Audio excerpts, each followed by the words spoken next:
வணக்கம் my dear brothers and sisters. Subscribe Sasisana Vlogs. Be smile, be strong, be happy always. Sister, 10 லட்சம் 15 லட்சம் போட்டு car வாங்கிட்டேன் sister. ஒரு கார் 2 கார் இல்லை, 2 கார் 3 கார் இந்த மாதிரி இருக்குது. அவங்க 3 கார் வச்சுருக்காங்கன்னு சொல்லிட்டு எதிர்த்து வீட்டுக்காரங்க நான் எப்படியாவது ஒரு கார் இஎம்ஐ மூலியமாவது கார் வாங்கிடுவேன்னு சொல்லிட்டு 1 ரூபா கொடுத்துட்டு கார் வாங்கிட்டு வந்துட்டேன். இப்போ தான் 1 ரூபா கட்டினாவே காரெல்லாம் கொடுக்குறாங்களாமே. காரெல்லாம் அந்த காலம் தாங்க அப்படி நெட் கேஷ்லாம் கொடுக்குற மாதிரி. இப்போல்லாம் கம்மி அமௌண்ட் இருந்தாவே போதும், எல்லா காருமே நம்ம வீட்டு வாசலில் வந்து நிற்கும். அந்த அளவுக்கு வந்துட்டு ஹெல்ப் பண்ணிகிட்டு இருக்காங்க. ஓகேவா?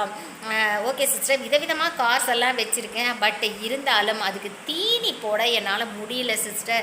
இந்த சர்வீஸ் இருக்குது இல்லைங்க, சர்வீஸ் பண்ணியே காருக்கு 5 லட்சம் ஆகுது அப்படின்னா சர்வீஸ்க்கு ஒரு வருஷத்தில் ஒரு 2 வருஷத்தில் வந்துட்டு ஒரு 7 லட்சம் இந்த மாதிரியாவது ஆகுது சிஸ்டர். சும்மா ஒன்றும் இல்லை, 1 கிலோமீட்டர் போனாவே டயர் பஞ்சர் ஆயிடுது, என்ஜினில் வந்து வேலை வச்சிருது அல்லது ஹெட்லைட்டில் வேலை வச்சிருது. இந்த மாதிரி கார் வந்து என்னால் சர்வீஸ் பண்ணி சலிக்க முடியல. பேசாமல் இந்த கார் வாங்கின காசுக்கு 2 மாட்டு வண்டி வாங்கியிருந்தா கூட சர்வீஸ் செலவு மிச்சம், எல்லாமே மெயின்டெனன்ஸ் மிச்சம், எல்லாமே மிச்சம் அப்படின்ட்டு ஃபீல் பண்ணுறீங்களா நீங்கள்? எஸ், கார் வாங்குறது ஹாப்பியாக இருக்கும் கண்டிப்பாக. அது சர்வீஸ்க்கு விடும்போது அந்த பில்லை பார்த்தாவே நமக்கு ஹார்ட் அட்டாக் வந்துடும். கரெக்டாக my dear brothers and sisters?